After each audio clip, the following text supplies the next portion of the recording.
Hola amigos, mi nombre es Anthony Mendoza Zambrano. Y yo soy Emily Molina García.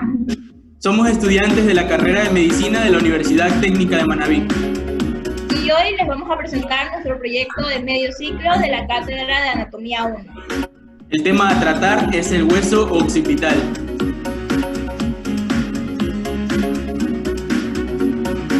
Muy bien, iniciando con una descripción general del hueso occipital, es importante mencionar que se trata de un hueso impar, un hueso central y un hueso simétrico.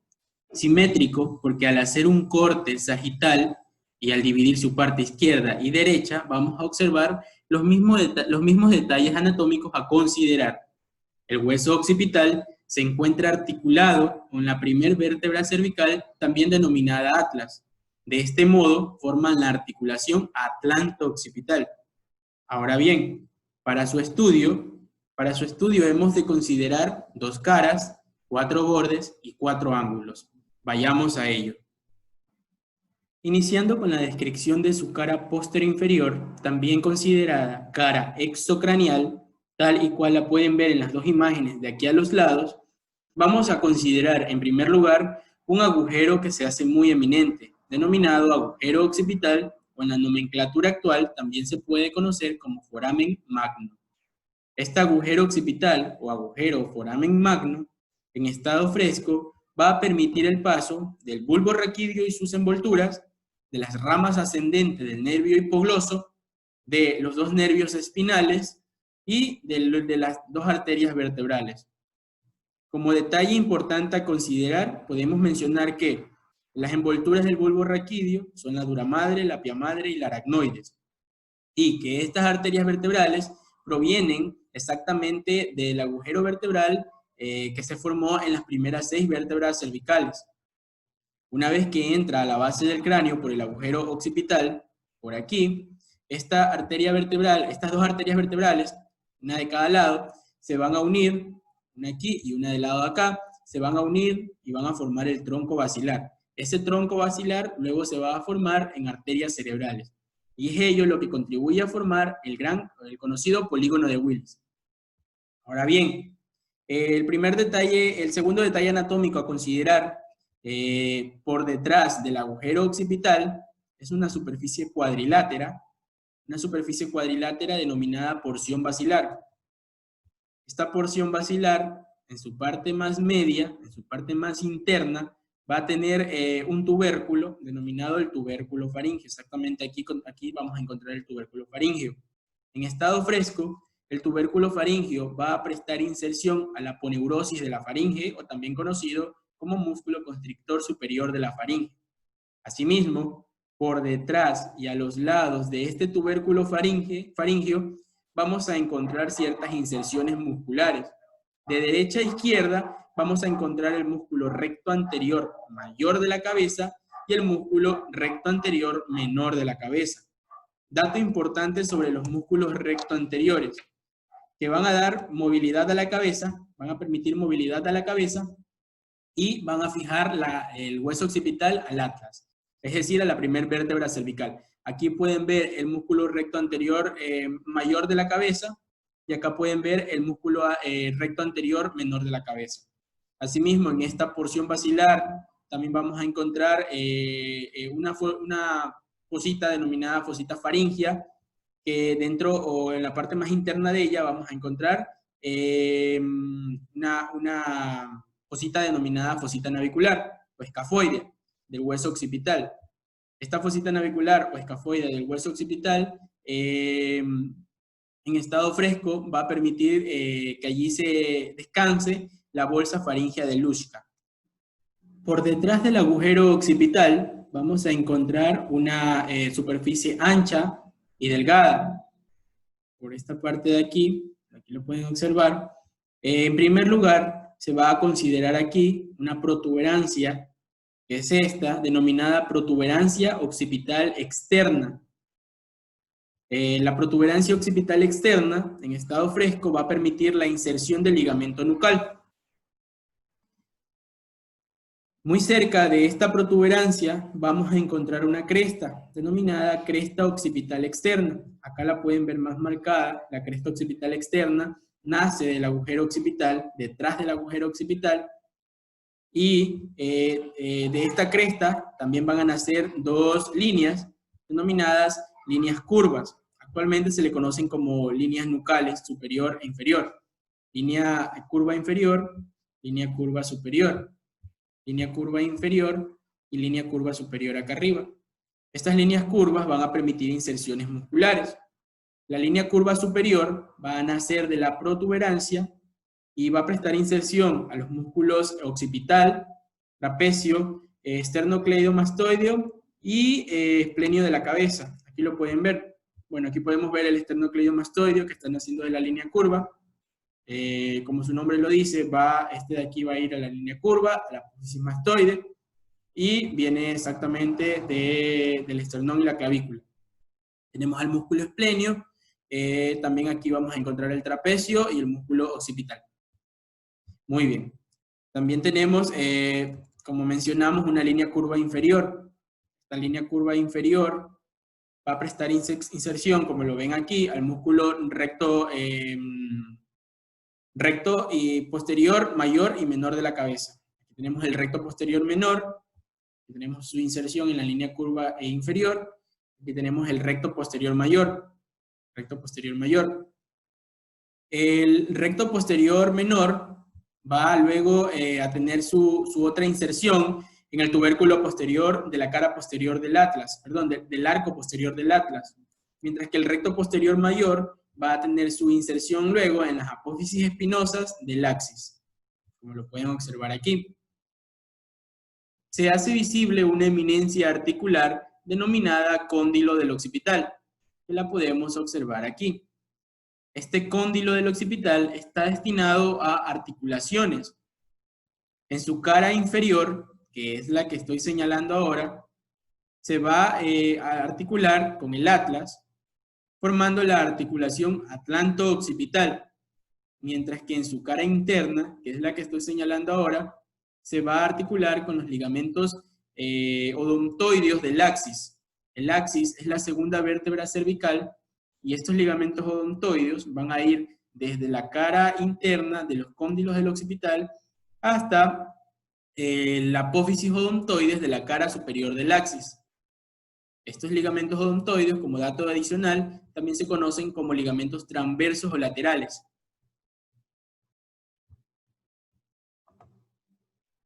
Asimismo, la cara externa de esta apófisis, de este cóndilo del occipital, está separado por una superficie rugosa, denominada apófisis yugular.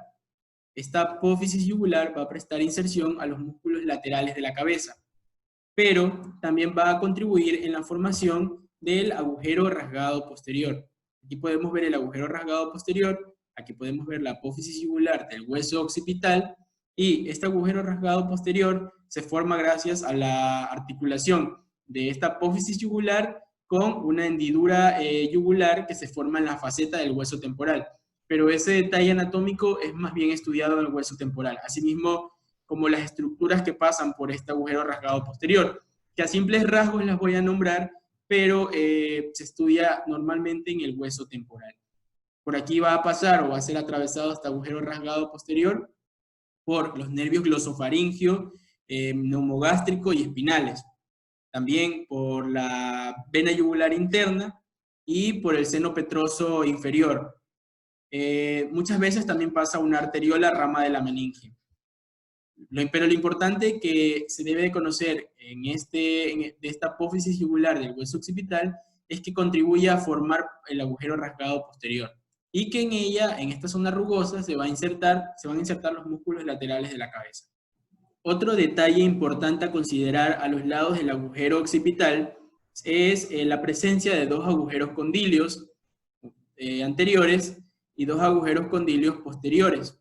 Aquí tenemos los agujeros condilios anteriores, agujero condilio anterior, y por acá tenemos agujero condilio posterior y agujero condilio posterior. Por el agujero condilio posterior va a pasar una vena y a veces va a pasar una arteriola rama de la meninge posterior. mientras que por el agujero condilio anterior van a pasar las raíces del nervio hipogloso. Va a pasar el nervio hipogloso. Acá podemos observar otra imagen del paso del agujero de los agujeros condilios y el agujero rasgado. Aquí tenemos la formación del agujero rasgado posterior gracias a la apófisis yugular del hueso occipital y a la hendidura que se ubica en la porción en la parte del temporal, ¿no? Y asimismo aquí tenemos el agujero condilio anterior y por aquí tenemos el agujero condilio posterior. Aquí podemos observar también el foramen magno, podemos observar la cresta occipital, las líneas curvas, la protuberancia. Ahora mi compañera va a continuar con el estudio de la cara endocranial. Bueno, siguiendo el estudio del hueso occipital, tenemos su cara endocranial o anterosuperior. Al igual que su cara exocranial, esta cara va a estar delimitada su estudio mediante lo que es el agujero occipital o foramen magno, que lo podemos observar a continuación. Esta es su parte más relevante en su extremidad inferior del hueso. Bueno, comenzando por delante del agujero, tenemos lo que es un pequeño canal, el cual es inclinado, que con una dirección hacia abajo y hacia atrás, como podemos aquí ver, el cual corresponde al canal basilar. Este canal basilar va a alojar lo que son la protuberancia anular y parte del bulbo raquídeo. Además, encontramos pequeñas depresiones ovales, donde va a estar la parte más abultada de la protuberancia y un pequeño cresta, donde va a pasar el surco bulbo-protuberancial, definido por estas dos partes. Una vez que ya conocemos lo que es el canal basilar y su disposición en este hueso, vamos a hablar lo que es por su parte lateral. Encontramos dos superficies con una relieve, como podemos ver, por el cual estas superficies van a estar separadas por un pequeño canalito. Sí lo podemos observar aquí. Sigue una misma dirección. Aquí se encuentra lo que es el seno petroso inferior, que es este de aquí. Bueno, continuando, tenemos por detrás el agujero. Aquí encontramos lo que son 4 depresiones. Tenemos lo que son 2 superiores o fosas cerebrales, que son estas de aquí, las cuales alojan la extremidad posterior de los hemisferios del cerebro. Y tenemos 2 inferiores o fosas cerebelosas, que son estas de aquí, que se encuentran en relación directa con los hemisferios del cerebro. Además, tenemos que las líneas de separación de estas 4 depresiones están bien marcadas por crestas y canales, pero en su parte media constituye lo que es la protuberancia occipital interna, que es la parte más diferencial entre ellas, que es esta de aquí. Además, si observamos, también podemos encontrar aquí lo que es la apófisis yugular, que ya se ha mencionado antes, pero aquí tenemos con mayor expresión y dotación. Ya. Comenzando con lo que es sus fosas cerebelosas, ya mencionadas, estas de aquí. Estas se encuentran separadas entre sí por una cresta media. Esta cresta media corresponde a la cresta occipital interna, como podemos ver, la cual se extiende desde la protuberancia occipital interna, esta, prosiguiendo su camino, si podemos ver, hasta el agujero occipital. Como podemos ver, hay un trayecto desde la protuberancia pasando la cresta hasta llegar al agujero, ya que aquí se va a dar inserción a la hoz del cerebro. En lo que son sus fosas cerebrales, las superiores, estas cuentan separadas por lo que es un canal medio profundo, las cuales van a alojar a la terminación del seno longitudinal superior, como podemos ver, ya es esta parte de aquí. Hay que saber que este seno comienza desde el agujero del frontal, pasa por el canal longitudinal del parietal y va a terminar lo que son en las fosas cerebrales del occipital. Bueno, también tenemos que saber que estas delimitaciones de sus 4 fosas van a estar separadas por la proximidad de lo que es el canal lateral, que son los que encontramos aquí. Por último, tenemos lo que son los bordes del occipital. Tenemos que encontramos dos, que son los bordes parietales y los bordes temporales. Sus bordes parietales sabemos que están sujetos a la porción posterior del borde parietal. Como podemos ver, forma toda esta parte. Pero la unión de estas dos suturas, como podemos ver, van a dar origen a lo que es un punto craniométrico, que corresponde al punto lacuna, que viene siendo este de aquí, a la unión de estas dos suturas. Los bordes temporales ya fueron mencionados en su cara anterior, pero haciendo un pequeño énfasis, sabemos que se articula con la apófisis yugular del temporal, que va a originar lo que es el agujero rasgado posterior, siendo una de estas estructuras. También sabemos que lo que son los bordes parietales constituyen al ángulo superior del hueso occipital. Tenemos en cambio que su borde inferior está constituido articularse con la porción del cuerpo del esfenoide. Como podemos ver, esto correspondería a la parte inferior.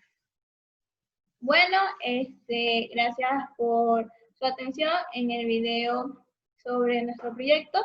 Esperamos que fue de mucho agrado por ustedes y muchas gracias.